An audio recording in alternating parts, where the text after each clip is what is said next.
muchos caballos ni mucho dinero, representan las tres papás, las tres troncos principales de Akiná, Ta'adá, Be'akabot, que Motzime, Ta'adam y Naolam, y dijimos de que la parte de mujeres se refiere a la parte de Ta'abá, de un deseo físico, la parte de Susim se refiere a lo que es poder, que lo podríamos comparar con lo que se refiere Kiná, que es envidia, y lo último que es dinero, que es lo que produce a la persona muchas ganas de tener mucho honor, mucho poder, mucha fuerza para poder ser importante, vamos a decir de alguna forma, delante de las otras personas.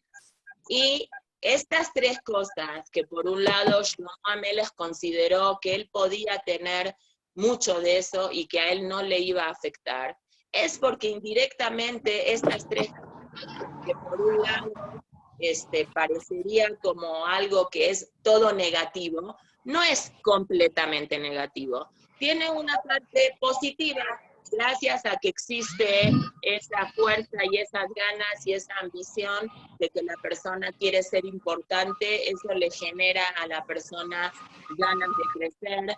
Vamos a pedir si se pueden apagar los micrófonos. Yo como estoy dando la clase del celular, se me hace más difícil encontrar el micrófono abierto y apagarlo. Si cada quien puede apagarlo, es mucho más fácil.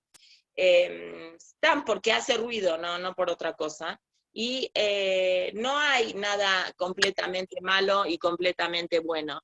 La quina, el celo, el deseo fuerte por cosas materiales y el deseo fuerte porque una persona tenga kabod, no son cosas malas. De hecho, aquí no es el momento ni el lugar, pero podemos encontrarle cosas buenas a las tres cosas. Me parece que nosotros cerramos el shiur pasado platicando lo que la Gemara cuenta, que cuando se destruye el primer Bet HaMikdash y el pueblo de Israel queda acéfalo, toma el liderazgo del pueblo de Israel, por lo menos en la parte religiosa, al Sheikh Knesset Agdolá, que fue la gran asamblea, que ellos siendo 120 Talmidei Jajamim, Nevi'im, Mordejai estaba ahí, Haggai estaba ahí, y diferentes Jajamim hicieron unas takanot, hicieron unas reglamentaciones para que el pueblo de Israel no se pierda, muchas que son muy, muy importantes, pero especialmente redactaron un texto unánime para poder hacer tefilá, porque antes la gente iba al Bet HaMikdash y hacía la tefilá que le salía del corazón, que eso obviamente continúa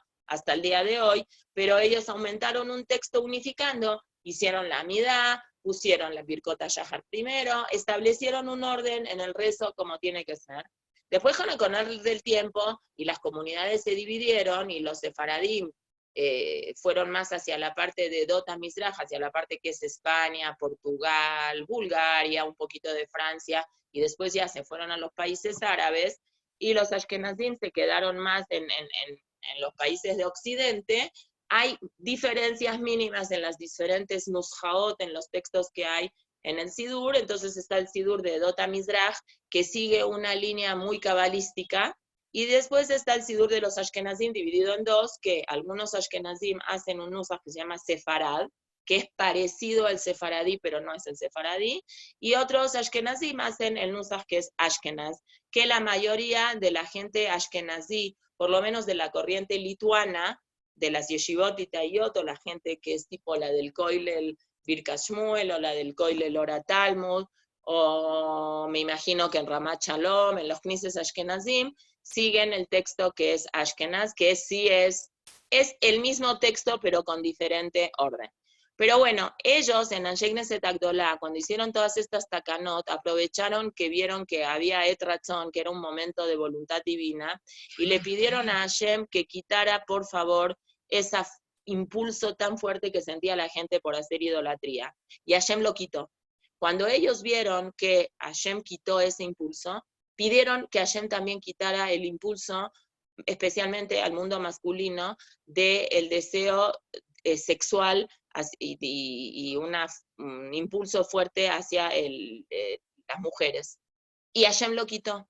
Pero inmediatamente cuando Hashem quitó eso, quitó también la capacidad reproductiva o el deseo de reproducción, no nada más en el ser humano, sino en los animales también. Entonces, los animalitos dejaron de reproducirse. no había huevos, no había vacas, no había nada. Entonces inmediatamente Ashek Knesset Agdola se retractó y dijo que ese Yetzer Hará no se quite y que se quite nada más el Yetzer Hará de la Avodah Zará. Porque, bueno, obviamente eso creaba, todo tiene algo bueno, digamos, en todas las cosas, nada más que una persona tiene que equilibrar eso. Bueno, y hablamos del Geta Egel y hablamos de un montón de cosas. Y lo último que me parece que hablamos es la importancia que un yehudí tiene en su compromiso de confiar en las órdenes de Hashem de manera completamente total y absoluta y no considerar de que a mí esta cosa que está prohibida para muchos, a mí no me va a pasar porque yo sí esto lo puedo hacer. Y trajimos la semana pasada el ejemplo de ese empleado del rey muy, muy cercano al rey que habían hecho una apuesta con él.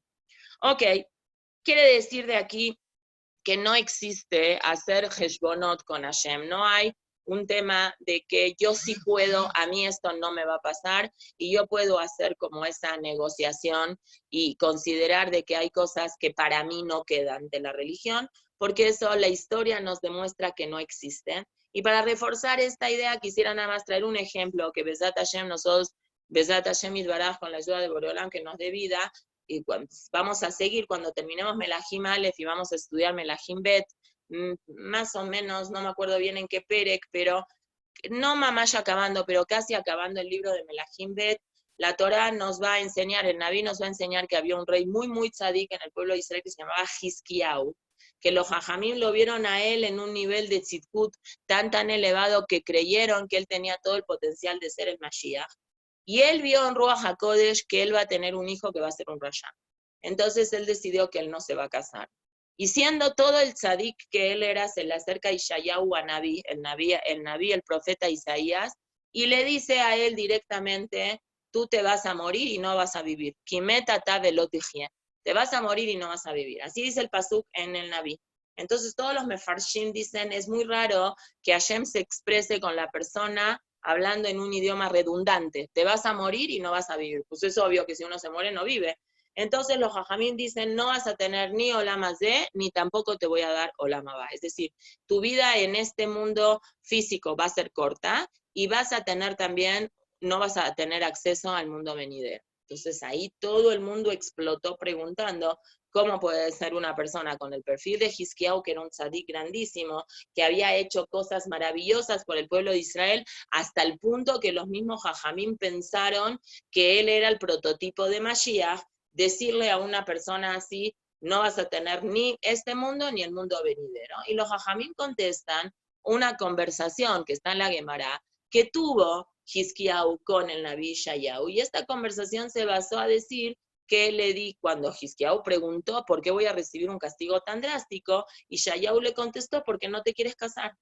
Y Hizkiyahu le contestó, el motivo que yo no me quiero casar es porque yo vi en Ruach HaKodesh que voy a tener un hijo Rasha. Entonces, ¿para qué voy a tener un hijo si ese hijo va a ser en contra de la voluntad de Hashem? Y Yeshayahu le contestó una oración que a mí me parece que tiene que ser una luz también para nuestra vida, que es, eso no es tu business. Tu obligación es hacer lo que tú estás obligado a hacer.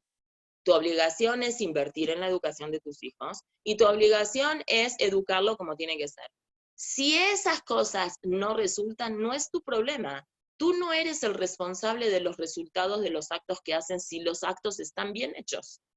Nosotros hicimos un pastel y seguimos todo el lineamiento que la receta te está diciendo y el pastel salió mal. Tienes que ver y tienes que evaluar y tienes que checar, a lo mejor tu horno es el que está mal, a lo mejor lo pusiste muy alto, pero si hiciste bediuk exactamente todas las cosas como dice ahí que hay que hacer, tienes que evaluar por qué salió mal, obviamente, pero ya no te puedes echar una responsabilidad de algo que tú no eres responsable. Yeshayahu a Naví le dijo a Hizkiyahu, tu obligación es tener hijos. ¿Cómo salga ese hijo?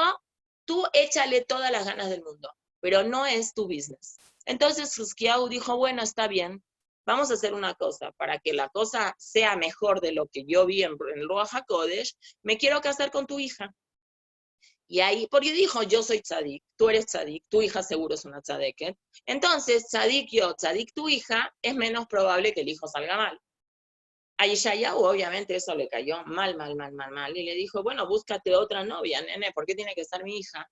Pero Hizkiyahu le dijo, entonces, ¿qué me estás planteando? Al final se casa Hizkiyahu con la hija de Yeshayahu, y efectivamente tienen 2 hijos, que los 2 eran malos. Uno se muere siendo chiquito, jovencito, igual era malo, y el otro fue el futuro rey de Israel que se llamaba Menashe, que no fue un rey malo, fue un rey malísimo, fue un rey nefasto, fue un rey que está en la lista de los reyes que no tienen Olam Haba, cuando la Gemara dice que hay personas normales que no tienen Olam Haba y hay reyes que no tienen Olam Haba, es el rey Jeroboam, el rey Ahab y el rey Menashe. No fue una persona mala más o menos, que no se paraba al minyan algunos días, fue un rey realmente que en el momento cuando lo estudiamos en Zat Hashem vamos a ver, fue un rey que metió una boda Zara al Bet HaMikdash, fue un rey que asesinó a mucha gente, él asesinó a su propio abuelito, Menashe mató a Yeshayahu Anabí, y fue muy difícil para Hizkiyahu. Lo que no vio Hizkiyahu en el Ruach HaKodesh es que Menashe va a tener un hijo que se va a llamar Amón, que va a ser Rasha, pero Amón va a tener un hijo que se va a llamar Yoshiyahu, con Aleph, que ese va a ser un tzadik muy, muy grande. Este comentario mío vino ahorita para reforzar la idea de que una persona tiene que tener esa confianza en Hashem y en las mitzvot que Hashem pone en la Torah, sin hacer heshbonot, sin hacer cuentas. En Ivrit la palabra heshbon, que quiere decir cuenta o matemáticas, según el contexto que uno lo utilice, tiene un aspecto más amplio. Heshbon es sin entrar a negociar con Hashem las cosas. Una persona tiene que hacer lo que tiene que hacer porque así Hashem le dijo que es lo que tiene que hacer. No tienes, y Yeshayahu fue lo que le dijo a Hizkiyahu, no te metas tú en cosas que no te corresponden. Uno tiene que hacer lo que uno tiene que hacer y bien. Entonces, realmente en situaciones que vemos nosotros en la vida, hay situaciones que sí hay que hacer heshbonot, pero estamos muy poquitos las personas capacitadas para poder hacer heshbonot en ese sentido. Hay un concepto que se llama Gdola Averá Lishma, mi mitzvah shelo lishma. A veces es mejor hacer una verá cuando uno lo hace leshem shamaim que una mitzvah que uno no lo hace leshem shamaim. Pero eso no es el caso de este. Esto no es una verá lishma, es decir, el hecho que él se quiso abstener de tener hijos era una verá lishma. Pero Yeshayahu Anabí le dijo, este no es el caso de hacer una verá lishma. Nada más hubo en la historia una sola mujer que hizo una verá lishma en toda la historia de Am Israel, y los Jajamim en la Gemara la felicitaron por eso. Y esa mujer fue Yael, que en su momento en las clases de Shofetim estudiamos, cuando Yael, la famosa Giborá Yael Eshet Heber Akeni, ella deliberadamente dejó que suscitara una situación para salvar al pueblo de Israel, y sobre ella sí está escrito, Gedolá Averá Lishma, mi mitzvah shelo lishma. Ella sí dejó que pasara sobre ella una averá que no era leshem shamaim para hacer. Con Esther también, Diana Switcher dice, con Esther puede ser también, aunque con Esther hay un poco de mahloket si Behemeta Hashverosh en algún momento le puso las manos encima. Es mahloket, muchos dicen de que Esther parecía que era Esther, pero en todas estas situaciones de cuidado que Esther tuvo que tener, había una shedá, se dice en Ivrit, como una duende en forma de mujer que parecía Esther. Es correcto, pero realmente cuando la Gemara habla abiertamente, habla de Yael, a lo mejor hay otra Gemara que también habla sobre Esther, pero cuando la Gemara habla sobre Yael, digamos, sobre un caso, pero hay que tener mucho, mucho cuidado con eso. Eso no es tan fácil decir yo lo puedo hacer. Es una línea tan delgada de decir, bueno, yo peco leshem shamaim. No. Hubo el Mashiach falso que fue este Shabtai Tzvi, que no fue. A lo mejor él tenía en un principio muy buenas intenciones, pero él terminó haciendo Giluy Arayot, terminó haciendo muchas muchas averot. De hecho, el Ramjal, Rabbi Moshe Chaim Luzzatto, él sale en un libro que se llama Kinal Ishma, y todo el libro de él, este libro Kinal Ishma, habla sobre eso, habla sobre Yael, habla sobre el cuidado que hay que tener, y él en la introducción de ese libro, del libro que se llama Kinal Ishma, dice, yo la verdad no quería escribir esto porque me da mucho miedo de que la gente malinterprete lo que yo voy a escribir, pero en este caso lo voy a escribir porque este fue el único caso, y chequen qué chistoso, fue una mujer la que pasó con ella, esa mujer, porque con una mujer no hay el isur de Gilui Arayot, de que la mujer no es activa en esa verá, nada más lo único que Yael no hizo fue no oponerse, no oponer resistencia, ¿sí? Y en su momento en Shofetim, que ahora no lo vamos a nombrar, hicimos esa connotación de que Sisra tenía 900 rejes Barzel, hablamos del Barzel, hablamos de Paró, que eran 600 rejes Barzel, era una cantidad diferente, y vemos nosotros de que Sisra fue la antítesis de Shlomo, porque Shlomo construyó un Bet HaMikdash donde en el Bet HaMikdash no entraba el Barzel, no entraba esa fuerza de Tumá que Sisra traía con él, que los Mitzrim traían con él. Entonces, parecería que lo que Shlomo hizo también quiso él hacer una Avera Lishma, y a Shlomo la Torá no se lo valida, el Naví no le valida eso a Shlomo, pero en cambio a Yael sí se lo valida, porque Shlomo, siendo hombre, él no tenía ningún permiso de poder contradecir la palabra de Hashem, y Yael, veis de Sheushlav, sí tenía ese permiso. Eso no se parece, tampoco con Adama Rishon, y tampoco con ninguno de los Gedolim, que nosotros sabemos de que todas las averot que ellos hicieron, en el fondo todos tenían una intención Leshem Shamayim. Lo hemos visto en la Parashá con los Meraglim, lo hemos visto el año pasado cuando analizamos el pecado de Korach, en la Parashá de Korach, y lo hemos visto en 1000 veces cuando los grandes Jajamim, los grandes, no Jajamim, nuestros Sabot en el Tanaj, yo no voy a hablar de Jajamim, vamos a hablar de gente del Tanaj, hicieron algo que se equivocaron, pero siempre, el leitmotiv de la iniciación de esa equivocación siempre fue Leshem Shamayim, en todos, con David, con Abraham, con todos los que se equivocaron, porque Ein Tzadik Baaretz Asher Ya'aseh Tov Velo Yechta, no existe esa situación, con todos ellos tenían una kavaná, y una kavaná muy alta, y una kavaná muy fuerte, y el mensaje que nos tenemos que llevar nosotros es no quedarnos con esa imagen del pecado, sino quedarnos con todo lo otro bueno que ellos hicieron, ¿no? Siempre uno sigue con esa partecita negativa del otro, no se deja ver por toda la idea general, sino cuando escuchamos algo malo que hizo alguien, nos quedamos con eso. Bueno, pero ese alguien no era cualquier alguien, ese alguien era Shlomo Amelech, que ya hablamos sobre toda su inteligencia, sobre toda su capacidad espiritual de poder cambiar transformar toda la parte física en una cosa espiritual, y él creía y él estaba muy seguro que él lo podía lograr y que él podía hacer que este mundo se convirtiera ya en un preámbulo de la llegada del Mashiach, pero no es así, y no necesariamente es así. Ok, vamos a continuar porque vamos a tener que volver un poquitito sobre ese tema, y porque el Naví, a continuación, nosotros ya hemos pasado el Perek Het, el Perek Tet, el Perek Yut, vamos a empezar ahorita, cuando el Naví nos va a contar ahora en el Perek Yut, estamos en Melahim Aleph Perek Yut, la visita de una persona que hay mahloket entre Hazal, si era una persona o era una representación del reinado. Y vamos a seguir en el Perek Yut, Melahim Aleph Perek Yut, para las personas que tienen el Naví, o para las personas que quieren saber dónde está escrito. Umalkat Sheba, Shomat et Shema Shelomo Leshem Hashem, Batabo Lenasoto Bejido.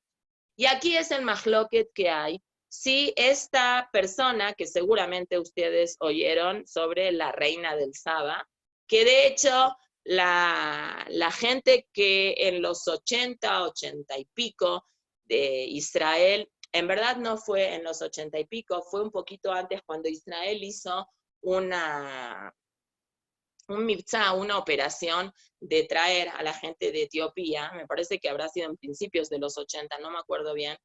Ustedes saben que en la historia de la Medina, cuando empezó Medinat Israel a existir, empezó a haber una ola de inmigrantes fuertísima a Israel.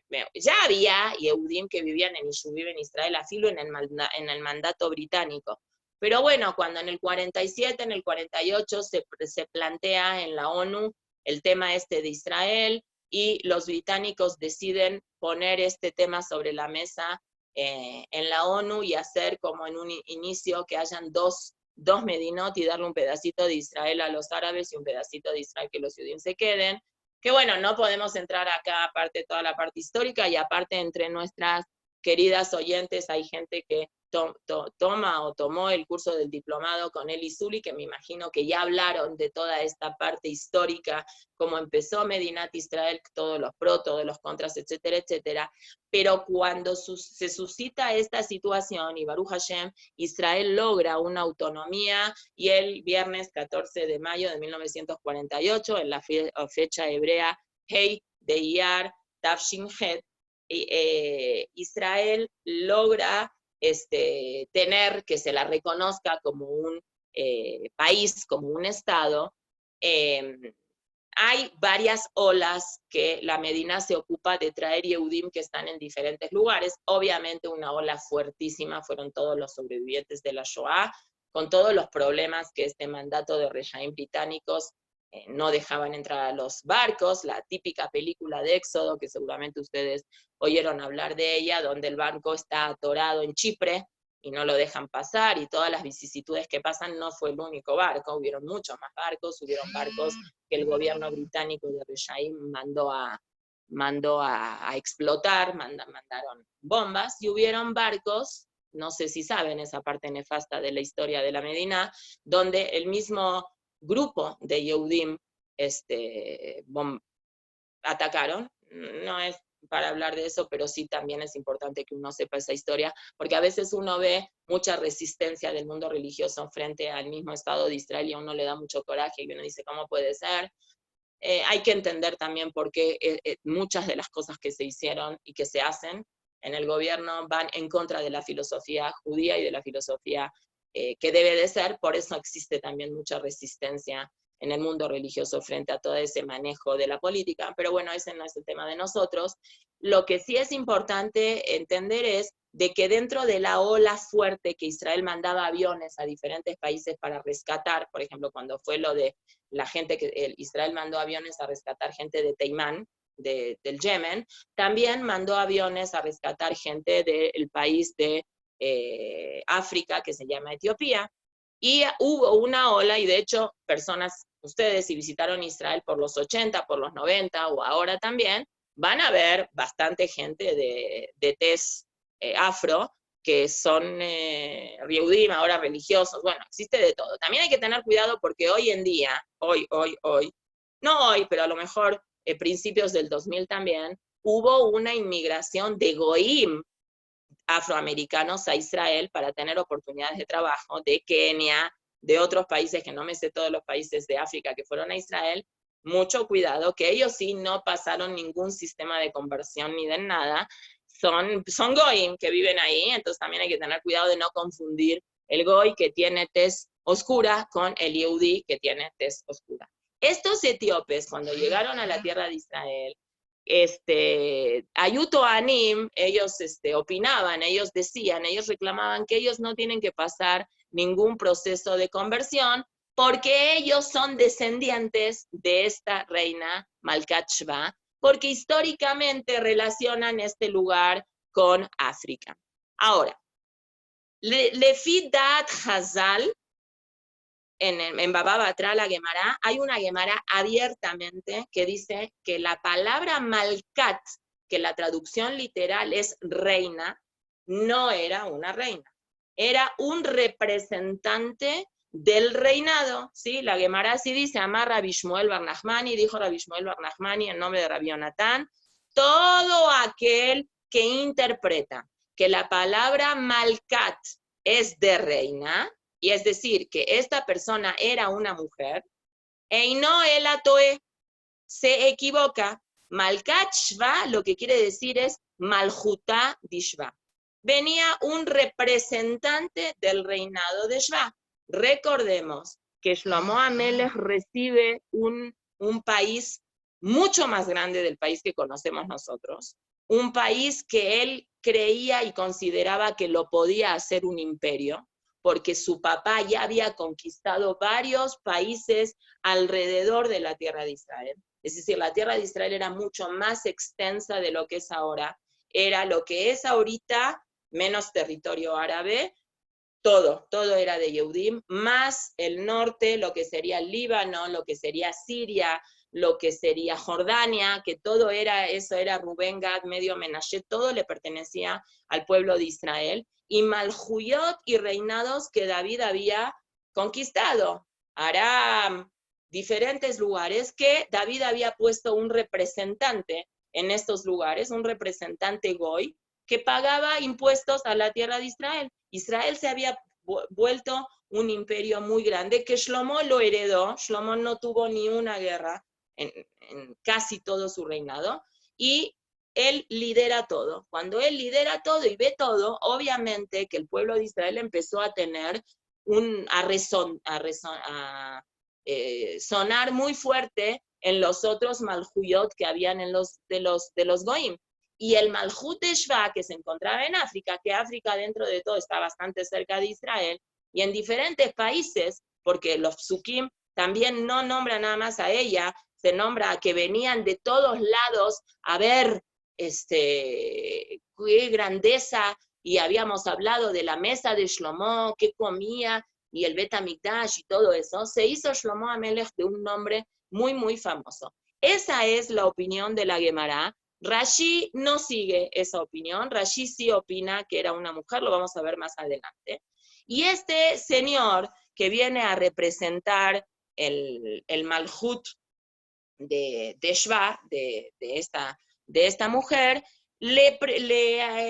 oye el nombre de Shlomo, le Shem Hashem, oye que Shlomo es un rey muy religioso y que es muy espiritual, etcétera, etcétera. Vatavo le nasotó bejidot, viene a hacerle un nisayón, le viene a probarlo, lo viene a probar con Gidot, con adivinanzas, y llega a la ciudad de Jerusalén. Estoy leyendo de adentro, pero para no perder tiempo no voy a leer y traducir, y trae muchos regalos, viene con un ejército muy grande, y trae muchos camellos, que los camellos traen muchos perfumes, y mucho oro, y muchas piedras preciosas, y habla con él, y le hace todo tipo de preguntas, y Shlomo le contesta todas las cosas. No hubo ni una sola cosa que no le contestó, todas las cosas, él le solucionó todos los problemas que ella le vino a plantear, y ella vio toda la sabiduría tan grande que tiene Shlomo,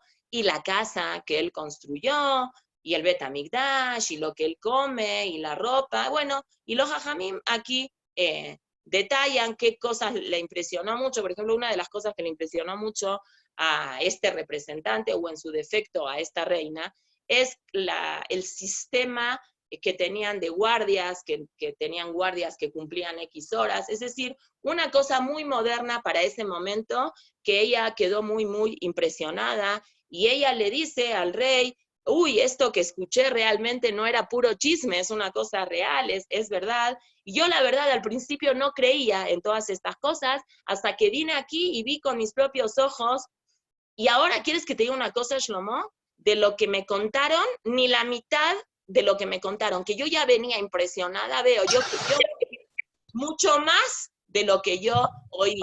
Dichosa de la gente que trabaja contigo, dichoso de los Yehudim que tienen un rey como tú, que acepte con todo lo que tú quieras y le dé a tu reinado una estabilidad. amas a Hashem y amas a Israel, y que esto siga para siempre, y que Hashem te ponga como rey, que siga, digamos, tu reinado, y que puedas continuar haciendo mishpat utzedakah, hacer justicia como haces, y le dio muchos regalos al rey, y cuentan aquí estas cosas, y después el Naví nos comenta qué fue lo que utilizó el rey Shelomo con todas estos almugim, con estas perlas y cosas que le habían regalado, bueno, etcétera, etcétera. Veamelech Shelomo, y ahora sí viene la otra interpretación de Rashi, que es que el rey, dice en el Pasuk Yud Gimel de Perek Yud, que el rey Shelomo le dio a la reina de Shva todo lo que ella quiso. Entonces, el primer Rashi dice que se refiere a Limud Jochma. Todo lo que ella le preguntaba, a ver, ¿qué hago? Tengo un problema con este ministro, ¿lo corro, lo dejo, lo coacheo? Entonces, Shlomo Amelech, todos los consejos que ella le pidió, le dio. Pero Rashi también tiene otra interpretación. Et kol asher hefza, todo lo que ella quería, dice Rashi que sí se casaron. Y de alguna forma ella se queda embarazada, y de la descendencia de Malkat Shva sale Nebuchadnezzar, que fue el que destruyó el Bet HaMikdash después de 400 y pico de años, destruye el Bet HaMikdash que el mismo Shelomo Amelech construyó.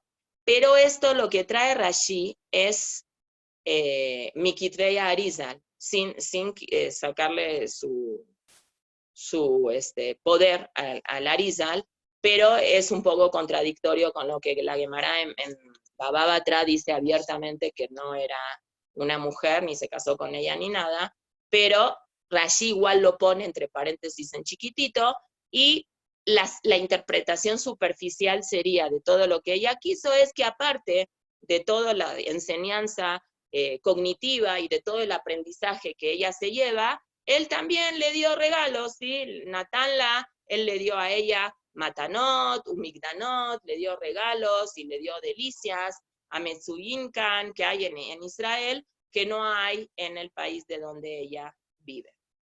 Ok, el nombre de Shva no lo hemos encontrado mucho, pero como a nosotros nos gusta estudiar Naví, estamos acostumbrados y siempre le buscamos alguna relación a las cosas. Si metemos Sheva en un buscador de palabras del Tanaj, vamos a encontrar el Sheva en 3 lugares. Sheva era un nieto de Ham. Ham, ¿se acuerdan que era un hijo de Noah? Sheva era un nieto de Shem. Shem, que nosotros venimos de Shem.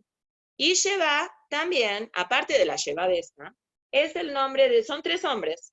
Sheva es el nombre de uno de los hijos que después cuando fallece Sarai Menú, y la Torá cuenta que Abraham Avinu se vuelve a casar con una señora que se llama Keturá, que era Agar, que Jajamín dicen la llaman Keturá porque hizo Teshuvá y Maasea Naim Kaketoret, era una buena mujer, se hizo al final. Cuando la Torá habla en el libro de Bereshit que Abraham Avinu divide, digamos, su herencia y le da casi todo a Yitzhak, pero también como tenía hijos con esta Keturá, también le da regalos a los hijos de Keturá, y Rashi interpreta que de estos regalos eran Matanot, ¿qué Matanot son? Shemot Shel Tumá, nombres de que ellos, siendo Goim, tengan capacidades para poder hacer brujerías, que en algún momento estas brujerías los pudieran salvar a ellos de alguna situación de peligro.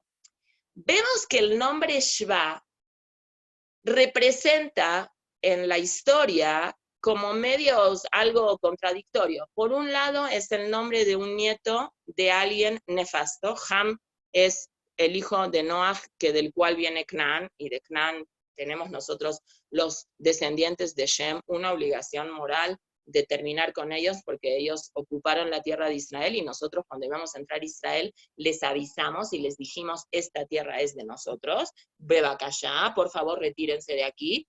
Ellos no quisieron, se quedaron, hubo guerra, lamentablemente por culpa que nunca se acabó de hacer la voluntad divina de Hashem de exterminarlos a todos. Nos quedamos con parte de ellos, y al quedarnos con parte de ellos nos copiamos de ellos, hicimos Avodah Zará, y pasó en la historia lo que pasó. Por otro lado, Sheba es un descendiente de Abraham Avinu, pero tiene un lado nefasto del lado de la mamá, que es Mitzrit, y adquiere la capacidad de tener fuerza de la tumá. Por otro lado, también Sheba es una persona que es un descendiente de Shem, es alguien de nosotros. Entonces Sheba vendría a interactuar en la idea de nosotros filosóficamente como algo bueno y como algo malo, como algo que tiene de las dos cosas, ¿sí?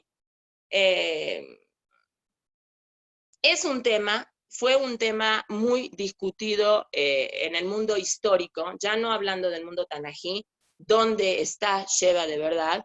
Como dije antes, los etíopes cuando vinieron a Israel decían que ellos no requieren de ningún tipo de conversión porque ellos son descendientes de la marca Sheba, pero realmente no sabemos bien de cómo. Realmente haciendo un poquito de investigación, ahorita vamos a ver esto. Lo que yo quisiera detenerme un poquito es en el primer pasuk del Perek Yud, cuando dice que esta persona o la reina o lo que sea, vino lenasoto bejidot, vino para lenasototo, vino para probarlo. La verdad es que la palabra nisayón ya la habíamos oído nosotros antes, cuando Abraham Avinu tuvo nisionot. Y el Ramban y muchos jajamim hablan, ¿qué es eso de Elohim Nisaet Abraham? Cuando Hashem viene y lo prueba a Abraham Avinu en la prueba de la queda de Yitzhak. ¿Qué es eso? Yo pruebo algo porque no sé si me va a resultar o no me va a resultar. Hago un nisayón, ¿no? Nosotros también utilizamos la palabra nisayón en Ivrit en el contexto de que es una prueba si la persona la va a poder superar o no. No sé, ahora, tengo un nisayón muy fuerte, si mirar la tele o no mirar la tele, si ver esta película o no verla. Es un nisayón, es una prueba. Pero también la palabra nisayón es de nisayón. No sé, yo hablo con una amiga y le digo, estoy hablando con ella en Ivrit, y me dice mi amiga, no sé, esta receta nunca la hice. Entonces yo le contestaría en Ivrit, ten así, prueba, ¿qué pierdes? De última, no te sale rica, no pasa nada, prueba con una cantidad poquita. Entonces, Lenazot viene con una idea de que cuando uno no sabe algo, prueba para ver cómo le va a resultar esa cosa. Cuando hablamos de Boreolam, que Boreolam viene a probar a Abraham Avinu, obviamente, dice el Ramban, el Nachmanides, Hashem sabe todo, Hashem no vino a probar a Abraham Avinu porque Hashem no sabía. El que necesitaba esa prueba era Abraham Avinu, porque la palabra Nisayon, Nun Samach, que viene de la palabra Nes, que aparte en Ivrit de la palabra Nes, la famosa palabra Nes que estamos esperando todo el tiempo, y le agradecemos a Hashem en el Modim, ¿no? Nos decimos, Beal Niseja, Shebejol Yom Imanu Tamid, ¿sí? Los Nisim los vivimos todo el tiempo, Nisim como milagros, no nada más Nun Samach Nes quiere decir milagro, Nes también quiere decir bandera. Hay un pasuk que dice, Seún Nes Siona, creo que está en Ishayahu, levanten la bandera de Sion. ¿Por qué? Dice el Ramban. Porque esta palabra Nisayon, Nes de bandera, lo que hace cuando una persona aplica la prueba, cuando una persona tiene una prueba y logra superar esa prueba, eleva a la persona a su nivel espiritual. Y la eleva a la persona, no nada más a la persona en su nivel espiritual, sino que eleva la visión de la gente frente a lo que es esa persona.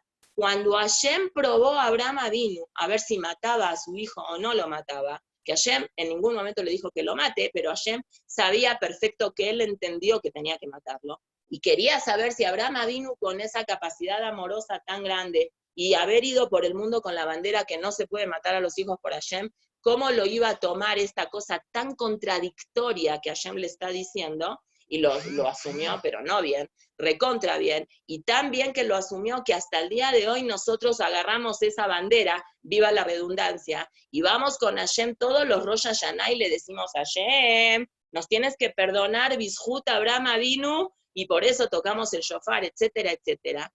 Esta Nes Nisayon viene a poner a la persona en un lugar más alto, viene ¿cómo se dice en Ivrit? A leromemoto, a leakviaoto, a levantarlo, a elevar a esta persona, y como proporcionalmente el nivel de prueba es alto, el nivel de peligro sigue siendo también muy alto. Y a mayor nivel del Nisayón, mayor nivel es tener el peligro de no pasar ese Nisayón, ¿sí? Y vemos que él le pasa esa prueba, pasa ese Nisayón y logra pasar ese Nisayón, ¿sí? En realidad hay como una documentación que esta Malka Shva es que viene de este país que es África, que no se sabe bien qué país. Hay un profesor que se llamó Manuel Vilikovsky, que él hizo como toda una arqueología y checó un montón de cosas, y él dice que existe una documentación de una reina de África que fue a una tierra que se llama Punt, y pone ahí la tierra de Punt es la tierra de Hashem, y trajo un dibujo de una cosa que se parece mucho a un Mizbeach, que podemos interpretar que es el Mizbeach del Bet HaMikdash que Shlomo HaMelech vino.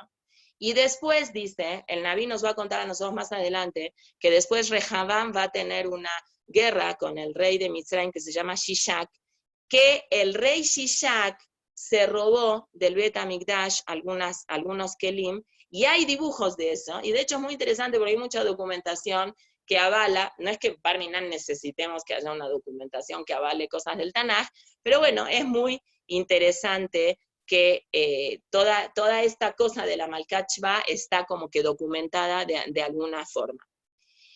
Este nombre de Shva, que aparte de ser el reinado de Shva, es un hijo de Ham, un nieto de Ham, un nieto de Shem, y un descendiente de Abraham Avinu que tiene que era Bnei Pilakshim, de Abraham Avinu, de Keturah, que era Agar. Son nombres de personas que se repite en el Tanaj, al margen de estos nombres, en dos lugares diferentes del Tanaj. Aquí, con Shlomo HaMelech, que se habla de la reina del Shva, y también en el libro de Iov. En el libro de Iov se nombra, y quiero leer de adentro, en el Perek Aleph, Pasuk, Tetvav. El libro de Iov, un libro muy, muy fuerte, muy, muy interesante, que cuenta aquí la situación que pasó con Iov y los dolores y todos los nisionot que él pasó. Dice aquí, Umalach pasuk yudalet, Umalach va el Iov bayomer abakar ayu jorshot veatonot rogot al yedem, y dice el pasuk tetvav, Batipol Sheva, ¿sí? Así dice el pasuk aquí, Batipol Sheva, Vatikahem, ¿dónde estoy? Veeta nearim ikule fijaref, veemalta rakani levadi leagid leja. Es decir, era un Mahané, Rashi dice, no, perdón, el Ibn Ezra dice, acá está Rashi, ¿qué dice Rashi? Bueno, Rashi no explica eso, pero la traducción del pasuk es de que con Sheva había un Mahané que esta persona atacó, vamos a decir de alguna manera, era uno de los primeros problemas, y le dice que viene el malaj y le cuenta a Iov que hubo un ataque frente a los propiedades que tenía Iov, y Batipol Shva, y fue tomado prisionero todo ese mahané que se agarró. No se entiende bien si Shva era hombre o Shva era mujer, pero al tener un Shva aquí y un Shva en Iov, y un Sheva, para nombrarlo bien, porque Sheva se escribe con, ¿cómo se dice? ¿Cómo se llama esta Tnua? Shva también, pero Shva es con Vav, la Hatzit Tnua, que a veces se pronuncia y que no se pronuncia, así se escribe Sheva. Entonces, por eso algunos dicen Shva, algunos dicen Sheva, pero en verdad, cuando está la Sheva con Vav puesta en principio de palabra, hay que pronunciarla con E, entonces es Sheva. Parecería que es mujer, parecería que es hombre, parecería que es alguien bueno, parecería que es alguien malo. Vamos a tratar de hacer un poquito de orden. Pero como en el Naví y en los Ketubim está escrito Sheva con Shelomo y con Iov, vamos a tratar de hacer una relación con todos estos Sheva. Y vamos a hablar un poquito de Iov para poner las cosas en contexto. Cuando nosotros empezamos y abrimos el libro de Job y empezamos a estudiar el libro de Job, vemos que el libro de Job está descrito como una prueba que tuvo Job, porque abiertamente parecería que Job era una persona muy, muy tzadik, muy, muy grande. Ish allá, voy a leer de adentro, había una persona en la tierra de Uz que se llamaba Job Shemo, y esta persona el Naví la describe como Tam, una persona íntegra, Yashar, correcta, Veyere Elohim, muy temeroso de Hashem, Desarmerra, y él estaba apartado de todo lo malo. Era un tzadik. Job está descrito como una persona tzadik, tenía 7 hijos, 3 hijas, mucho dinero, mucho ganado vacuno, mucho ganado bovino, hacía fiestas, llamaban a la gente, y en una ocasión hizo una fiesta y acaba la fiesta y hace korbanot, simplemente hace korbanot porque tiene tanto irat Elohim, ki amar Job, estoy leyendo en el pasuk, hey, ulay hatu banai, ulay mis hijos pecaron, uberjú Elohim bilbabam, y cuando estaban comiendo tanto o tomaron tanto, de pronto hicieron sin querer alguna verá, se equivocaron, hicieron algo que estaba mal, y viene el Satán y empieza a reclamarle a Hashem y le dice, sí, claro, este tipo, Job, es muy tzadik, porque Hashem le dice, mira, en Kamou Baaretz, no hay un tzadik tan grande como él, y se vuelve a repetir, Ish Tam Beyashar Yere Elohim Besar Merra, es un tipo tan bueno, tan noble, que tiene tanto Irat Shamayim, que se aparta de todo lo malo, y el Satán le dice, ¿tú crees que Ajinam Yarei Job Elohim? Que él es una persona tan buena, él es una persona buena porque le está yendo bien. Si le vas a poner un nisayón de que las cosas no le vayan bien, entonces vas a ver que él se va a apartar de a ti, cosa que no pasó. Y Hashem le dice al Satán, pues, a ver, pruébalo. Obviamente quiero aclarar que hay una corriente muy, muy fuerte del Mefarshim de Hazal, si este señor Job en verdad existió, o todo el libro de Job es un libro que es un mashal y una melitza, es un ejemplo de lo que le puede llegar a suscitar a la persona, ¿sí? Y el Sheba, el Satán, viene a probar a Job y le pone muchas trabas. Y viene alguien también aquí con Shlomo Amelech y también lo prueba a Shlomo Amelech, perdón, también lo viene a probar. Si ustedes tienen a mano un Naví que tiene Mikraot Gedolot y buscan el Targum, la traducción al arameo del Targum Unkeluz, cuando traduce este pasuk en Yud, van a ver que el Targum Unkeluz traduce a el nombre de Sheba como Lilith Malkat Isme Gerat. La traducción literal sería, Lilith la conocemos como una fuerza negativa de Tumá, que era la fuerza femenina de los Shindalet, de los Malachim que hacen daño al pueblo de Israel. Es como un malaj en forma femenina que viene a provocar situaciones de problemas, que dicen que era la esposa de Ashmedai, el rey de los duendes. Pero bueno, a mí no me gusta entrar a temas de estas cosas, simplemente lo nombro porque esto nos va a ayudar a nosotros a entender qué representa esta figura en Shlomo Amelech y qué representa si esto está escrito acá.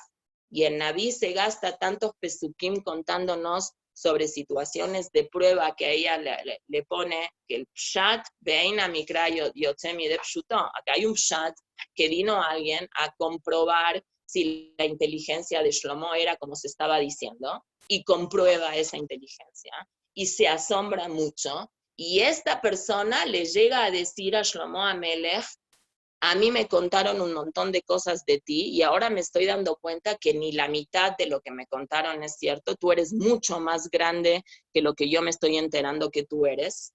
Y tiene que entenderse esto, que no es nada más el pshat, como nosotros, Baruch Hashem, tenemos el zehut de poder profundizar un poquitito más, tiene que haber algo.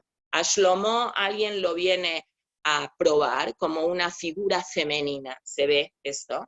Y a Job también viene el Satán también a probarlo. Y en estas Jidot, en estas adivinanzas que le hacen a Shlomo Amelech,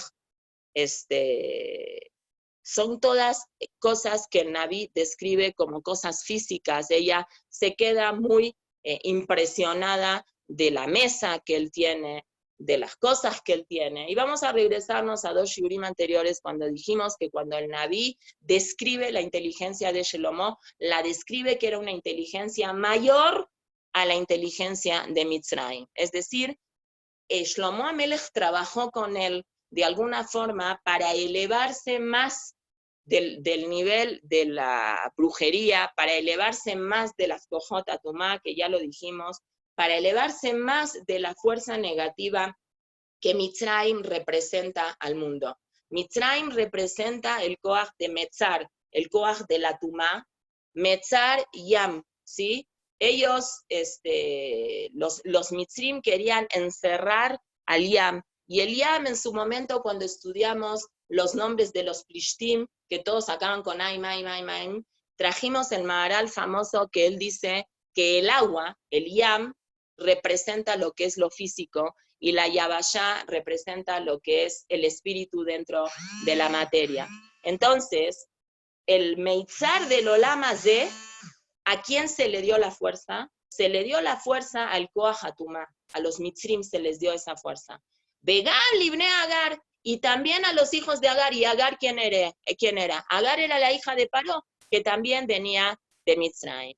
Y Bnei Israel tienen la obligación moral histórica de salir de Mitzrayim, de bajar a Mitzrayim, de elevar, de santificar a Mitzrayim, de lograr rescatar la poquita kedushá que hay en Mitzrayim y salir de Mitzrayim. A la fuerza un yudí tiene que salir, no puede quedarse en la materia, tiene que tomar la materia para lo que necesita, santificar esa materia y salir. Por eso nosotros le pedimos a Hashem, Mina Metzar Karatika, yo te estoy llamando desde la opresión, desde lo físico, desde lo que me tengo que salir de ahí, necesito que tú, Hashem, me ayudes. Job y Shlomo son antítesis completamente completas. Antítesis, no necesito decir más. Son una contradicción completa. Job es el prototipo del sufrido y Shlomo, Baruch Hashem, no sufrió nada. La mayoría de sus 40 años que fue rey, él no sufrió nada. Él tuvo toda la vida de charola. Él recibió el reinado buenísimo. Él se ocupó de generar muchos ingresos, que gracias a esos ingresos salvó la historia del pueblo de Israel durante cientos de años a partir de la muerte de él, porque todo el tiempo que los otros reyes que le siguieron, que no eran como Shlomo Amelech, tuvieron intentos de ataques, sacaban dinero de los lugares donde Shlomo había conseguido dinero y pagaban, y así subsistimos 400 años, 410 años del Bet HaMikdash, 420 años. Entonces, Job es una persona que sufre un montón, pierde su familia, pierde su dinero, pierde su salud, y Shlomo es la antítesis completa, que Baruch Hashem, él tiene una vida buenísima, no hay ningún problema con él. Y él mismo dijo, Lo nafal davar echad mijol de Baruch Atov. En el mismo Coelet dijo, a mí nunca me pasó nada, nunca me faltó nada. Si bien existe este midrash que hubo una situación con este rey de los Shindalet, que se cambió y que Shlomo Amelech vivió en carne propia un proceso de sufrimiento. Pero el Pshat acá, en Melahim, no habla de eso, no lo pone esto sobre la mesa. No, mentira, Lona Faldabar, Ejad Mikol de Baroatov no está en Coelet, está aquí, en el mismo Melahim Aleph, en el Perek Het anterior a lo que vimos, nada más no lo leímos de adentro. Ahora, Job sí tuvo a alguien que se parece en algunas cosas a él, que tenía todo y lo pierde, pero no en el mismo contexto que Job y no reacciona igual que Job. ¿Quién piensan ustedes? No es bueno, si les digo de qué género era, que es un género distinto al de Job, me la van a agarrar muy rápido. Una persona que tenía poder, una persona que era hija de alguien muy importante, y que deja todo con tal de apegarse a Hashem, y obviamente sé que están pensando en Ruth. Ruth se casa con un yehudí, y este yehudí fallece, se casa jovencita, ella era la hija de Eglon Melech Moab, era una princesa, tenía de todo, y ella abandona y deja todo con tal de apegarse a Boreolam. Es decir, ella también tiene una vida bastante trágica, fuera de la parte que a Job le agarró físicamente, porque se enfermó, etcétera, etcétera, pero ella pierde todo, pierde su dinero, pierde su familia, se aleja de todas las cosas cómodas de su vida para apegarse a Hashem. En la Megilá de Ruth no hay tragedia. En la Megilá de Ruth hay pura unión con Hashem, con dolor, con sufrimiento, pero no hay tragedia. No hay el enfoque del sufrimiento como hay en el libro de Job. Son situaciones que a lo mejor ustedes me pueden decir, bueno, no es mamash igual. Es verdad, no es mamash igual, pero tiene muchos puntos que son muy, muy parecidos. Hay diferentes tipos de vínculo y de cercanía con Hashem y de Avodat Hashem. Está la unión de Hashem como Job, así dice el Arizal. El Arizal dice, Job es el prototipo de Yereh Elohim. Y lo leímos recién acá 2 veces en Naví en Job, en el Perek Aleph, describe a Job como una persona Tam, Yashar, Yereh Elohim, Besar Merah.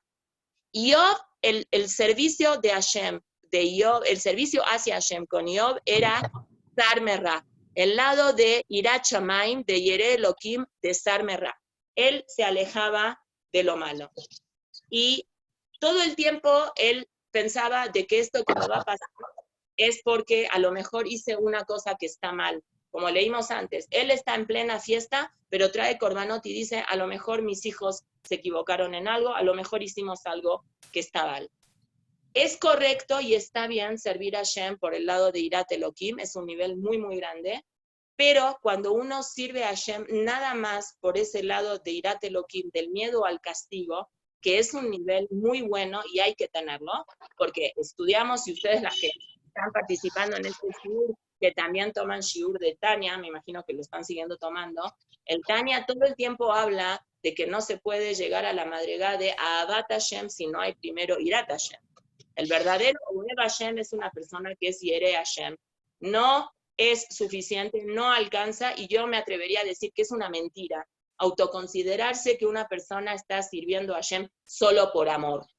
El amor tiene que venir derivado de un miedo, no miedo en el sentido de que miedo que me va a partir un rayo si salgo a la calle, pero de una reverencia y de un Kabbalat Ol y de una rendición y sumisión frente a Hashem, porque Hashem es el Todopoderoso.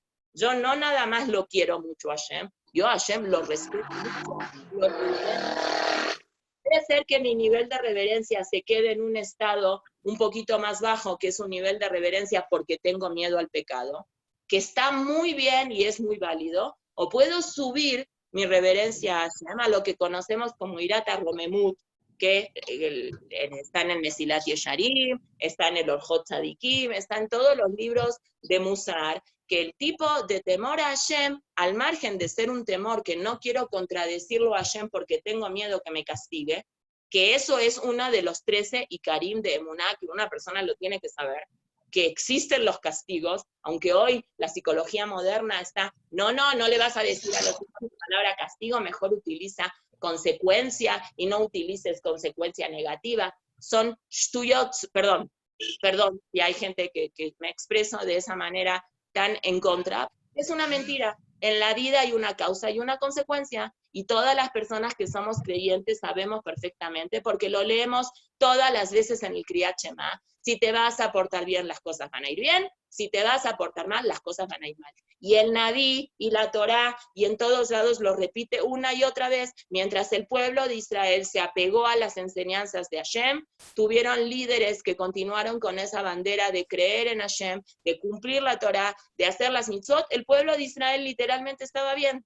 No es siempre así, pero en la historia así fue. Después, con el correr del tiempo, cuando Midat Adin, cuando se destruye el Bet HaMikdash y la conexión con Hashem se va para cualquier lado, tuvimos que vivir situaciones de ser Oave Hashem, de ser Yere Hashem, y que las cosas no salgan bien.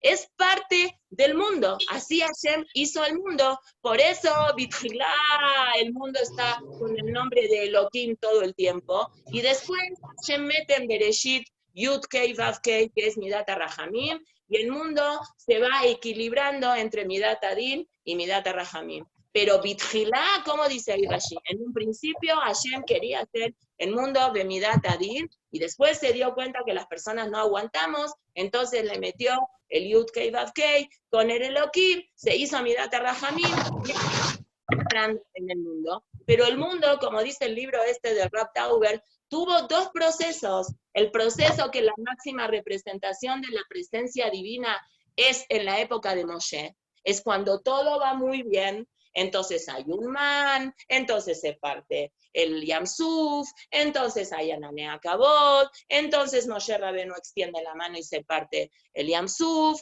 y el pueblo de Israel pide agua, aparece agua, pide esto, aparece esto. Es una forma de presencia de Hashem en el mundo de manera muy clara y muy bonita y muy buena. Pero hay una parte de la historia del pueblo de Israel que viene después, cuando se destruye el primer Bet HaMikdash y cuando se destruye el segundo Bet HaMikdash, que el prototipo de vida del Yehudí ya no es como el prototipo de vida de Moshe Rabbeinu, es un prototipo de vida como Rabbi Akiva, que existe situaciones, que tú te portas bien, que cumples, no tú, X, cumple Torah y mitzvot, hace todo lo que tiene que hacer y no le va tan bien. Tiene sufrimiento, tiene dolor. Rabbi Akiva, que era el prototipo, que es el papá de la Torah Shebe'al Peh, que es el que representa la bandera de la Torah como Moshe Rabbeinu. Hasta el punto que estudiamos, y lo he repetido, y perdón que soy tan repetitiva, pero creo que es muy importante que lo tengamos en la cabeza, hasta el punto que Moshe Rabbeinu sube al Shamayim y ve que Hashem está dibujándole coronitas, kots, la Gemara dice, espinas a las letras de la Torah, y Moshe le pregunta a Hashem, ¿qué onda Hashem? ¿Qué estás haciendo? ¿Por qué le estás dibujando eso? Entonces Hashem le dice, a ti en un futuro va a venir un señor que se va a llamar Rabbi Akiva, y sobre cada dibujito que yo hice de cada letra va a sacar Perushim y va a estudiar Torah. Y Moshe Rabbeinu se queda asombrado, ¿cómo se puede estudiar Torah de un kotz? Cuando estás en un estado de espina vas a estudiar Torah. Y Moshe Rabbeinu lo quiere ver. Y Hashem lo lleva para que vea el futuro y vea un Rabbi Akiva parando, dando shiur. ¿Y cómo sigue ahí la Gemara? Y Moshe Rabbeinu no entiende nada. Y se siente re mal y dice, yo soy el prototipo de la Torah Shevichtav, yo con mis manos bajo las lujot, yo soy el líder del pueblo de Israel que saco a los judíos de Mitzrayim y que les doy la Torah, y está este señor hablando y no entiendo nada.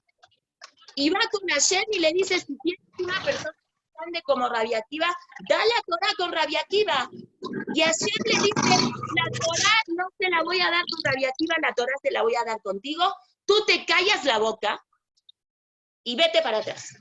Y aparentemente parecería que Hashem no le está contestando a Moshe Rabbeinu, ¿qué onda con Rabbi Akiva? Porque Rabbi Akiva, cuando Moshe Rabbeinu ve la vida de Rabbi Akiva, ve cómo termina torturando con estos peines, y el Señor y Rabbi Akiva diciendo, wow, al fin llegué a entender en carne propia, toda mi vida quise la avodat Hashem, bejol levabeja, bejol nafsheja, ubjol meodeja, y dije, ¿cuándo lo voy a lograr? Y ahora lo logré, y fallece diciendo el Shema Israel, Hashem Elokeinu Hashem Echad, que es el mismo Hashem, el que es Yud Kei Vav Kei, que representa el Gesed del Rahamim, la bondad, la misericordia infinita, con el Elohim, que representa el Din, que representa el castigo de alguna forma, es Hashem Elokeinu Hashem Echad, Hashem es uno, es el mismo Hashem.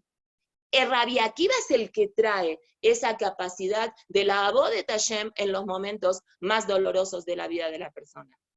Pero bueno, eso es un puntito chiquitito. Y Job sufre. Es trágica su vida, después el libro igual termina bien, Hashem le regresa a todas las cosas. Y Ruth también tiene una vida trágica, pero la tragedia de Ruth no se expresa en tragedia. Ruth va con esa tragedia, con la cabeza levantada, y cuando le dicen, aguas, vas a sufrir, este tema está complicado, va Ruth y dice, a mí no me importa, yo quiero igual. Y Naomi la persuade, y ella dice, yo quiero igual, yo quiero igual. El tema de sentir a Boreolam en el momento del dolor y ponerse mal por eso, no está mal, porque es doloroso. Hay gente que llega a un nivel superior a eso, de poder encontrar a Hashem dentro del dolor, y no es que encontrar a Hashem dentro del dolor quita el dolor, no lo quita porque el dolor está. Lo transforma el dolor en entender que hay procesos y que hay situaciones que una persona tiene que aprender a vivir y que Bejol Ofen Hashem está con uno. ¿Cómo dice la Gemara? Una persona que lo alenu, alagoim que sea esto, que va y que tiene un hijo que está enfermo y se para y en ese momento de sensibilidad dice, si mi hijo se cura, doy tzedakah. Es decir, matne la tzedakah a la curación de su hijo, condiciona el dinero que va a dar de tzedakah para que su hijo se cure. ¿Está bien o está mal? Entonces nosotros pensaríamos que está mal. La Gemara dice, no, está muy bien, se llama que es un tzadik gamur. ¿Por qué? Porque si Barminan, ese niño no se cura, este señor va a dar la tzedakah o no. Si es yudí, la va a dar segura. Así dijo Shlomo Amelech en la tefilá de inauguración en el Perek Het, cuando él habla y le dice a Hashem toda la tefilá que se echa para que el pueblo de Israel siempre tenga una puerta abierta y el pueblo de Israel pueda lahzor bichuvá. En una parte, Shlomo Amelech dice en Hazal que dijo, Hashem, yo te quiero pedir un favor. Si le tienes que mandar pruebas, mándaselas a los yudim. Porque los yudim tenemos una genética que aunque tú nos mandes a nosotros pruebas, nosotros igual te vamos a seguir queriendo siempre. El goy no. El goy, cuando va a tener una prueba, va a patear a Boreolam. Entonces, un yudí no se va a arrepentir nunca de lo que él prometió. Pase lo que pase, le cumpla o no le cumpla, siempre nosotros, porque nosotros tenemos ese vínculo con Hashem, porque nosotros somos sus hijos así, directo, pum, Bni Bejorí Israel. Nunca nos vamos a retractar. Pero hay que tener cuidado, porque hay veces que nos equivocamos y en nuestra relación con Hashem, nos relacionamos no con Hashem, nos relacionamos con las bendiciones de Hashem. Y en eso hay que tener mucho cuidado. Nosotros no podemos tener un vínculo con Hashem nada más cuando lo vemos a Hashem en las cosas buenas. Porque entonces eso es agarrar a Hashem como un seguro médico. Todas las personas gastamos un montón de dinero pagando un seguro médico. Si Barminan quiebra ese seguro médico, ¿qué hacemos? Nosotros no estamos en ese seguro médico porque amamos a Bupa o a no sé cómo se llaman los seguros médicos. Nosotros queremos un beneficio de ese seguro médico. ¿Esa es nuestra relación con Hashem? No. Nuestra relación con Hashem es con Hashem, no con lo que Hashem nos manda. Nuestra relación con Hashem tiene que ser una relación directa con Hashem. Ruth amaba a Hashem por lo que sentía por la religión por Hashem. Si por ese proceso ella tenía que pasar una situación de sufrimientos, a ella no le importaba. Ella llegó a un nivel muy alto de vínculo con Hashem, porque ella traspasó eso. Nada más quiero terminar, porque ya me extendí mucho, no me acuerdo a qué hora empezamos hoy, si ya es la hora o no, pero nada más quisiera, el domingo tuve la oportunidad de escuchar al Rab Neugershel, que habló a un grupo de niñas, creo que se llama Les Juvenilja, tuvieron la increíble idea. Lástima que no le dieron, como son chavitas, no le dieron el pirsum, no le dieron la publicidad, porque si no se hubiera llenado, porque el Rab Neugershel es uno de los mejores conferencistas que existen hoy en día, de los rabanim que hablan para Kiruv y para no Kiruv, es un rab genial, habla muy muy bien. Él habló, yo que sé, calculo 40 minutos, una cosa así, y él dijo una cosa muy fuerte y muy bonita. Él relacionó el tema de Muná, yo creo que le pidieron que hable de Muná, y él habló de Muná, lo relacionó un poco con la parashá de Jucat, cuando Aarón y Moshe le pegan a la piedra. Y él habló del concepto de Muná, y él dijo que Muná, nosotros tendemos a traducir la palabra de Muná como fe. Porque en el hibrid de hoy en día sí se dice anima amin, ¿sí? Muchas explicaciones. Pero también la palabra Muná es Aleph Mem Nun. Aleph Mem Nun es una expresión, amén. Amén, ¿qué es amén? Amén quiere decir que así sea. En la época anterior, cuando una persona utilizaba el vocablo de amén, después de decir una verajá, pues era amén. Pero si decía amén en un contexto diferente, quería decir yo me comprometo a eso. Entonces el Rab dijo algo tan bonito, dijo, cuando una persona tiene emuná, está comprometido con Hashem. No es que nada más lo vea a Hashem en algunas circunstancias, lo ve a Hashem en todo momento. Es un compromiso, es un juramento que una persona tiene con Hashem. Y él contó una experiencia personal que él tuvo, pues los papás de él fueron sobrevivientes de la Shoah de Hungría.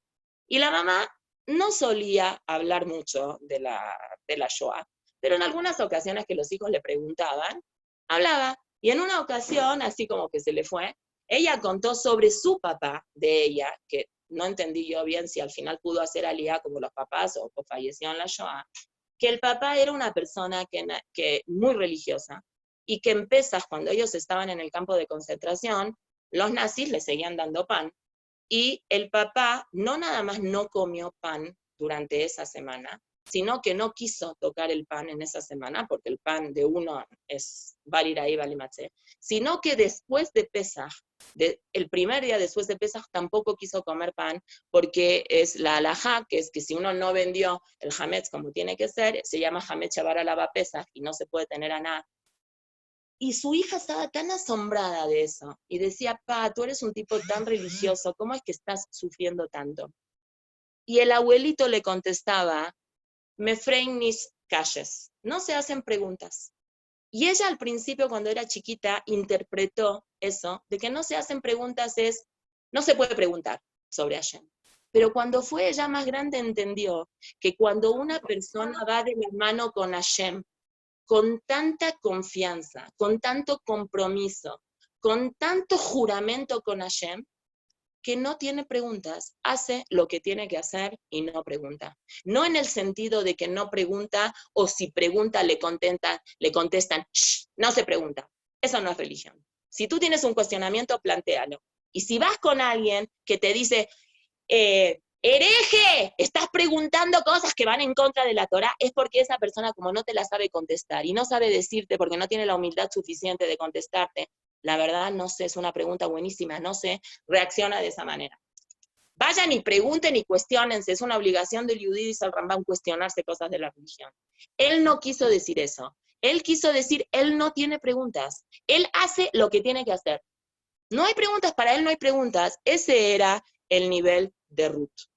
Job también llegó a un nivel muy grande de emuná, pero Job de repente sí tenía preguntas, y sí también se vale preguntar, y cuando busca las respuestas, cada quien le dice otra cosa, y a él no le satisface esas preguntas. Pero no vamos a hablar de Job, Bezat Hashem, en su momento, cuando venga el Mashiach, Bezat Hashem, podemos estudiar Job, porque Mashiach ya está por llegar. Nada más para terminar con un cuento hasídico, que seguramente muchos de ustedes lo saben, porque seguramente, como repito, a veces algunos cuentos que hacen mucho impacto en la persona. Había un alumno del Magid Mimesrich que cuando se topó en la Gemara en Sejet Berajot, que dice que así como una persona tiene que bendecir por lo bueno, tiene que bendecir por lo malo, dijo, yo no lo puedo hacer esto. Y va con su rebe, con el Magid, y le dice, Magid, yo no lo entiendo. Y el Magid le dice, yo te voy a mandar a un lugar para que te expliquen esta pregunta, y lo manda a la casa de Rabbi Zushia Anipoli, en el dir de Anipoli, que es una ciudad de Rusia, y lo busca, lo encuentra, y se encuentra con un Rab que su casa se está cayendo a pedazos, que los chicos están muertos de hambre, todos flaquitos, y él está en un estado emocional muy alegre. Entonces va, le golpea la puerta y dice, aquí vive Rabbi Zushia, sí. ¿Puedo hacerle una pregunta? Sí. Me mandó el Magid para preguntarle si usted me puede explicar esta Gemara, que así como una persona tiene obligación de bendecir por lo bueno, tiene que bendecir por lo malo. Y el Rab lo mira y le dice, la verdad no tengo la menor idea por qué el Rab te mandó conmigo, si a mí nunca me pasaron cosas malas. Bye, hasta mañana, nos vemos, y perdón por si me retrasé mucho. Muchas gracias, bye bye. Gracias, Betty. Hermoso. Gracias. Gracias.